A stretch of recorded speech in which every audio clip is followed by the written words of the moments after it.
요나서 3장 4절부터 10절까지. 저와 여러분이 한 절씩 교독하실 때 제가 먼저 4절을 읽도록 하겠습니다. 요나가 그 성읍에 들어가서 하루 동안 다니며 외쳐 이르되 40일이 지나면 니느웨가 무너지리라 하였더니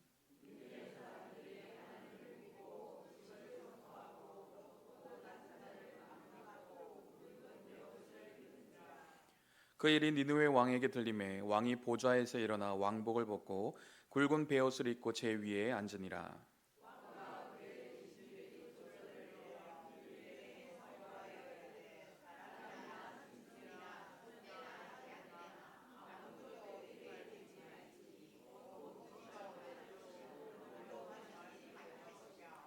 사람이든지 짐승이든지 다 굵은 베옷을 입을 것이요 힘써 하나님께 부르짖을 것이며 각기 악한 길과 손으로 행한 강포에서 떠날 것이라.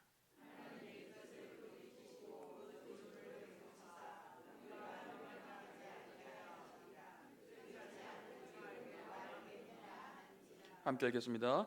하나님이 그들이 행한 것 곧 그 악한 길에서 돌이켜 떠난 것을 보시고 하나님이 뜻을 돌이키사 그들에게 내리리라고 말씀하신 재앙을 내리지 아니하시니라. 아멘.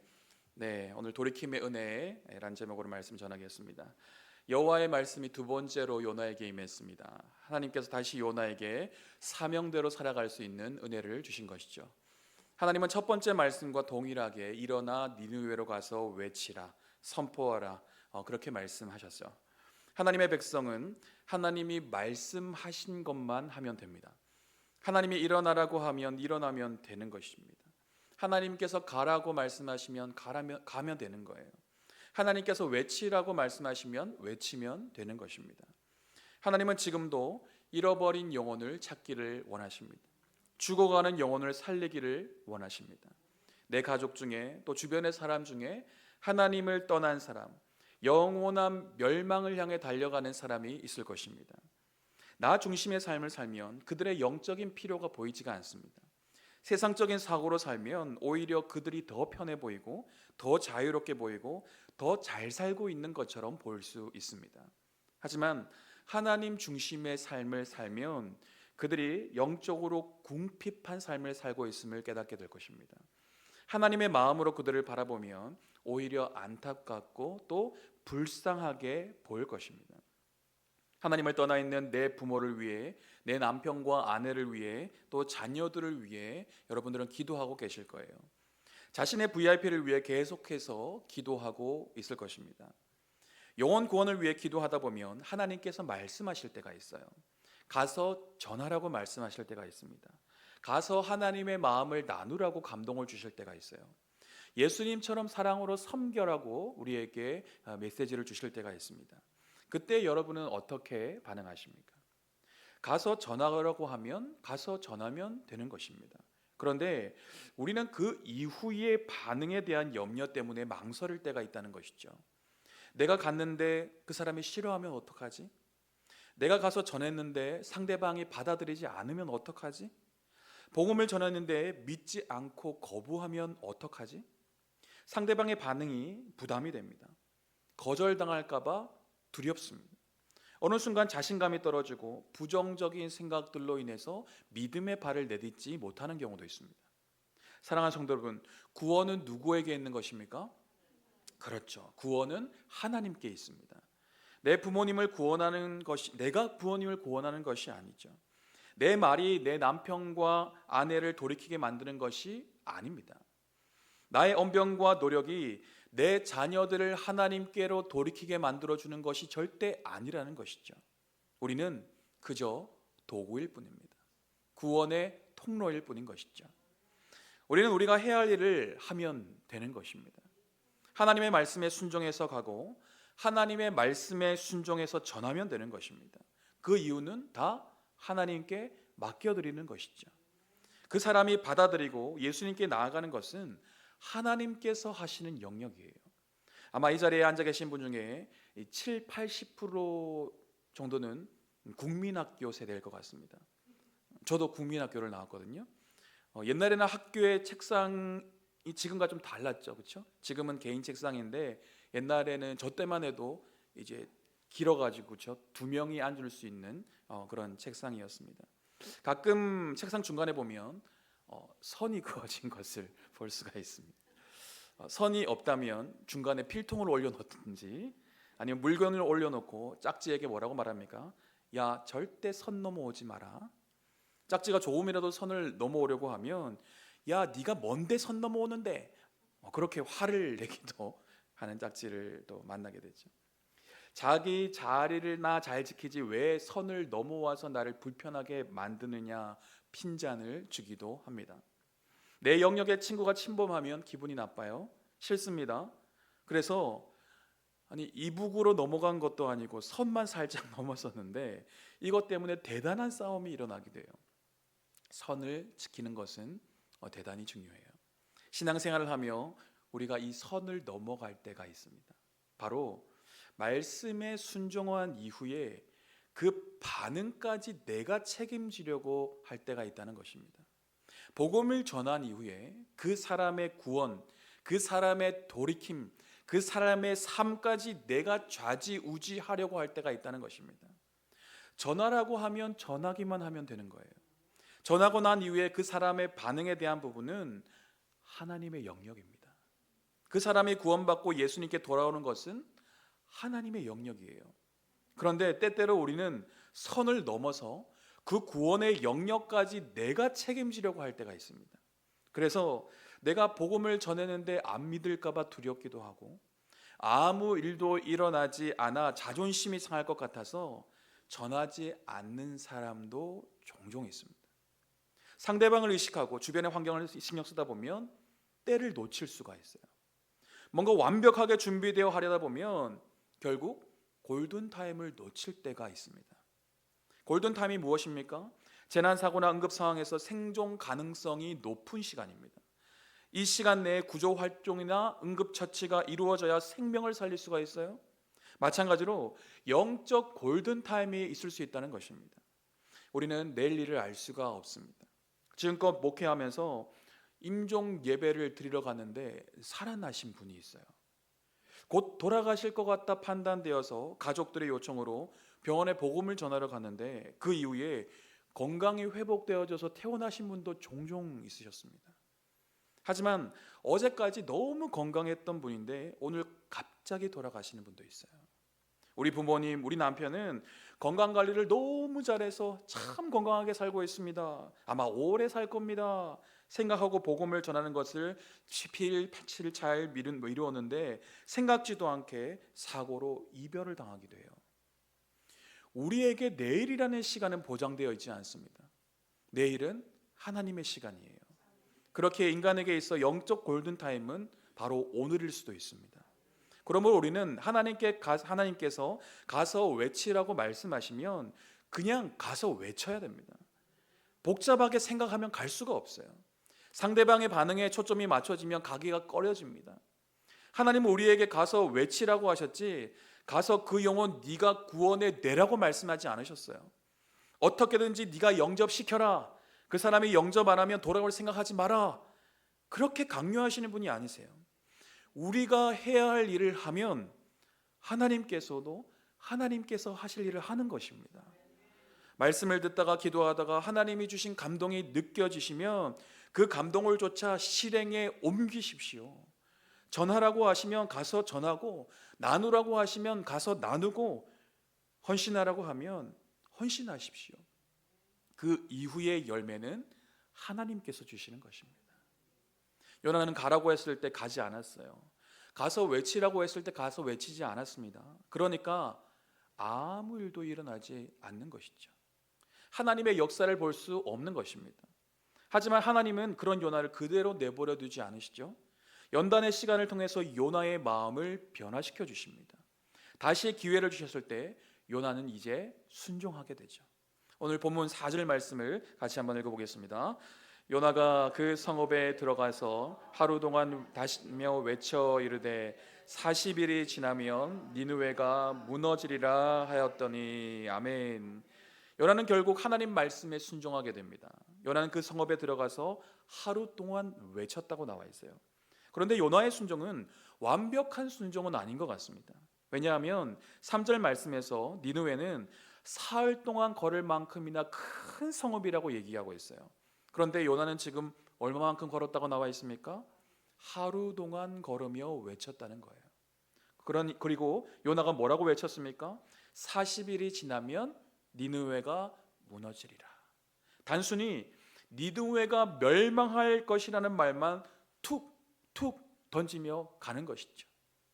하나님의 마음으로 제대로 순종했다면 하루길이 아니라 3일 동안, 단순히 니느웨가 무너지리란 말보다는 회개하고 돌이키라고, 그러면 하나님께서 구원해 주실 것이라고 구체적으로 외쳐야 되지 않았을까요? 요나는 하나님 말씀에 순종한다고는 하지만 아직까지 니느웨 사람들이 멸망하기를 바라는 마음이 있는 것 같습니다.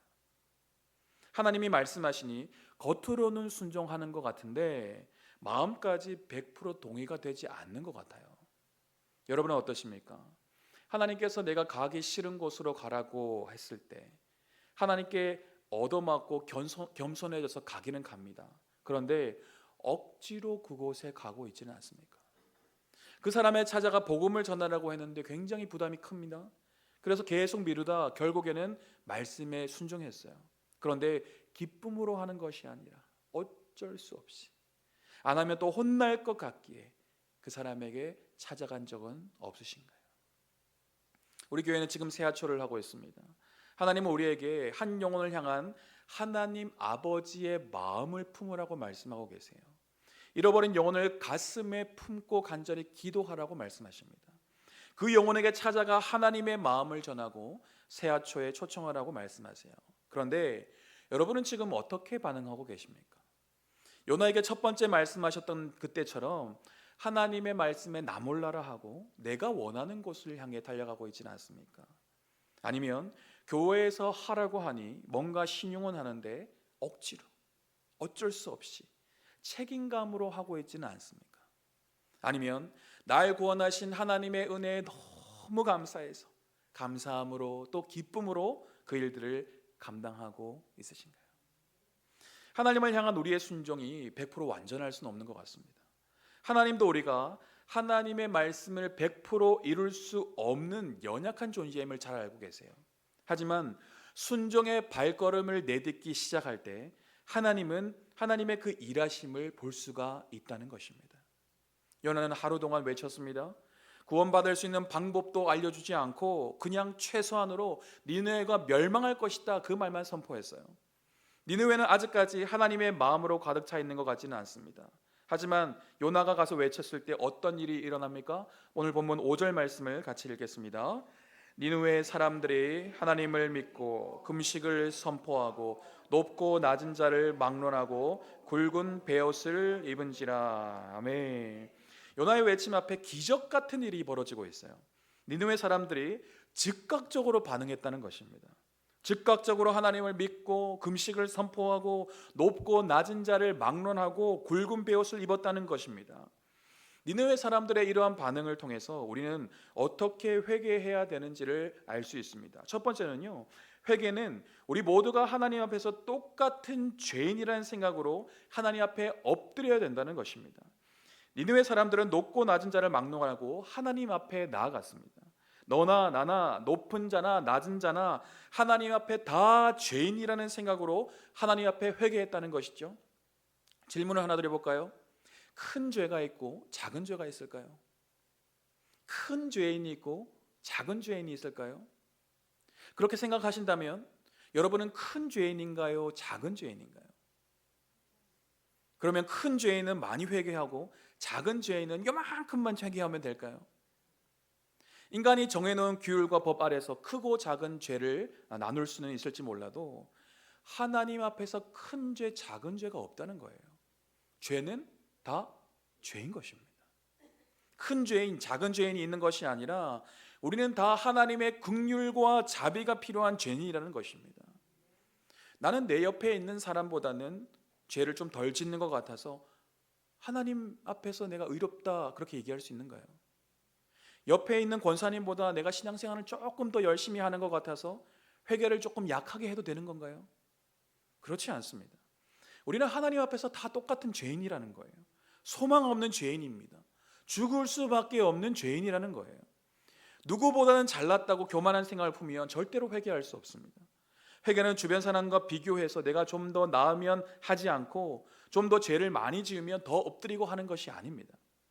우리는 다 똑같이 연약하고 부족한 존재들이에요. 나도 죄인이고 너도 죄인이에요. 남편도 죄인이고 아내도 죄인입니다. 그러므로 죄인이 죄인을 판단할 수 없는 것이죠. 죄인이 다른 죄인을 향하여 뭐라고 할 수 없는 것입니다. 각자가 하나님 앞에서 자신을 돌아보며 하나님 앞에서 얼마나 큰 죄인임을 깨닫는 것이 바로 회개의 시작이라는 것입니다. 두 번째는요, 회개는 하나님 앞에서 자신을 철저하게 낮추어야 된다는 것입니다. 니느웨 사람들은 굵은 베옷을 입었습니다. 굵은 베옷은 누군가가 죽었을 때 입는 옷을 말합니다. 나는 하나님 앞에 죽음을 피할 수 없는 죄인임을 그들은 인정하고 있는 것이죠. 니느웨 땅이 멸망할 것이라는 소문은 왕에게까지 전해졌습니다. 그런데 왕조차도 자신을 철저하게 낮추고 있어요. 오늘 본문 6절 말씀을 읽어보겠습니다.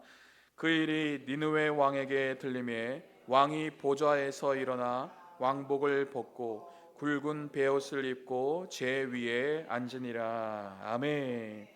왕도 지금 보좌에서 일어나 왕복을 벗었습니다. 왕도 자신의 자리에서 내려와 굵은 베옷을 입고 제 위에 앉았어요. 제 위에 앉았다는 것은 자신은 심판받을 죄인이라는 의미를 담고 있습니다.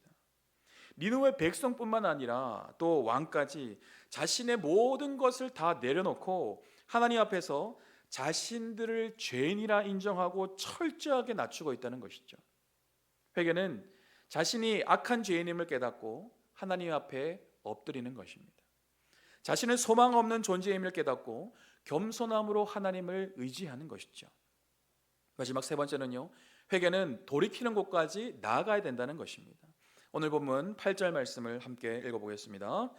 사람이든지 짐승이든지 다 굵은 베옷을 입을 것이요 힘써 하나님께 부르짖을 것이며 각기 악한 길과 손으로 행한 강포에서 떠날 것이라. 아멘. 회개는 자신의 잘못을 인정하고 하나님께 나아가 회개의 기도를 드려야 합니다. 간절히 부르짖으며 하나님께 용서를 구해야 돼요. 하지만 거기서 끝나면 반쪽짜리 회개입니다. 자신의 잘못을 인정하고 통회함으로 하나님 앞에 엎드려 기도했다면 이제는 악한 길에서 돌이키는 액션이 필요합니다. 행함이 필요하다는 것이죠.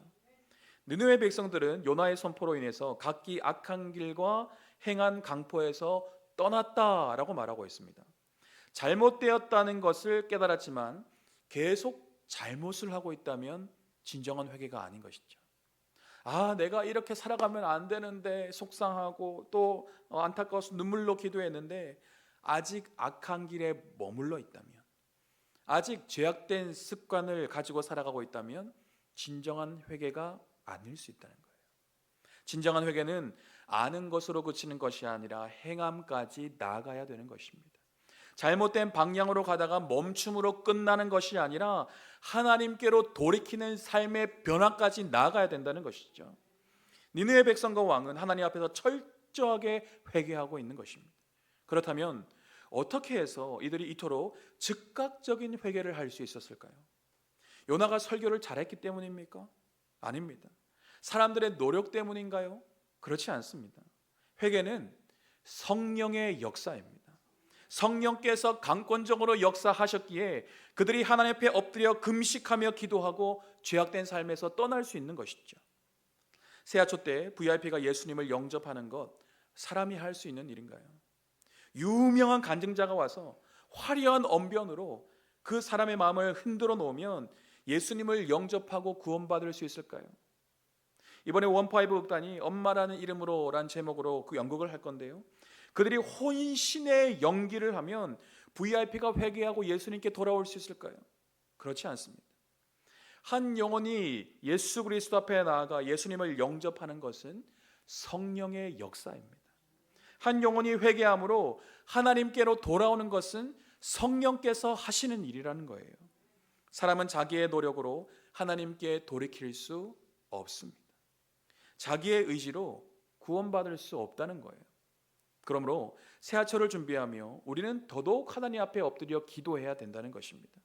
성령께서 역사해 주셔서 작정했던 영혼이 교회에 나올 수 있도록, 성령께서 역사하셔서 주님을 영접하고 구원받을 수 있도록 간절한 마음으로 기도하고 또 기도해야 되는 것이죠. 성령의 역사로 니느웨 땅이 하나님께로 돌이켰을 때 어떤 일이 일어났습니까? 마지막으로 오늘 10절 말씀을 읽어보겠습니다. 하나님이 그들이 행한 것 곧 그 악한 길에서 돌이켜 떠난 것을 보시고 하나님이 뜻을 돌이키사 그들에게 내리리라고 말씀하신 재앙을 내리지 아니하시니라. 아멘. 악독이 가득한 니느웨 백성들이었습니다. 40일이 지나면 그들의 땅을 멸망시키겠다고 하나님 말씀하셨어요. 그런데 그들이 악한 길에서 돌이켜 악에서 떠난 것을 보시고 하나님도 돌이키셨다는 거예요. 그들에게 내리리라고 말씀하셨던 그 재앙을 내리지 않으셨다는 것입니다. 이것이 돌이킴의 은혜입니다. 우리는 죽을 수밖에 없는 존재였습니다. 하지만 하나님께로 돌이켰을 때 나 같은 죄인을 하나님께서 살려주셨습니다. 잃었던 생명을 얻게 주셨습니다. 죄와 저주와 사망에서 나를 건져 주셨습니다. 오늘도 우리가 하나님께로 돌이킬 때 하나님은 우리에게 긍휼과 자비를 베풀어 주실 것입니다. 재앙을 걷어가시고 축복의 길로 나아갈 수 있도록 인도해 주실 것입니다. 하나님은 우리 모두가 구원받기를 원하십니다. 우리의 가정이 구원받기를 원하십니다. 이 나라와 민족과 세계의 열방이 구원받기를 원하십니다. 그러므로 악한 길에 서 있다면 그 악한 길에서 즉시로 떠나십시오. 잘못된 길로 가고 있다면 멈춰 서서 이제는 옳은 길로 나아가십시오. 나만 좋은 편한 길로 가고 있다면 영혼을 살리는 십자가의 길로 걸어가십시오. 역대하 7장 14절 말씀을 읽고 오늘의 말씀을 정리하도록 하겠습니다. 함께 읽겠습니다. 내 이름으로 일컫는 내 백성이 그들의 악한 길에서 떠나 스스로 낮추고 기도하여 내 얼굴을 찾으면 내가 하늘에서 듣고 그들의 죄를 사하고 그들의 땅을 고칠지라. 아멘. 하나님 지금도 우리를 구원하기를 원하십니다. 지금도 길 잃고 방황하는 영혼을 살려주시기를 원하세요. 지금도 깨어진 우리의 가정 회복시켜 주시기를 원하십니다. 지금도 죽어가는 이 땅 살려주시기를 원하세요. 우리는 회개함으로 하나님께로 돌이켜야 합니다. 나의 죄인됨을 인정하고 철저히 낮아져서 모든 죄악된 삶, 하나님이 기뻐하시지 않는 삶에서 돌이켜야만 해요. 그때 나를 구원하실 뿐만 아니라 나를 통해 죽어가는 영혼을 살리시는 역사를 보게 하실 것입니다. 죄의 길에서 돌이켜 하나님이 기뻐하시는 곳으로 나아가므로 모든 재앙을 걷어가시는 하나님, 구원의 기쁨을 누리게 하시는 하나님을 만나는 저와 여러분 되시기를 주님의 이름으로 축원드립니다.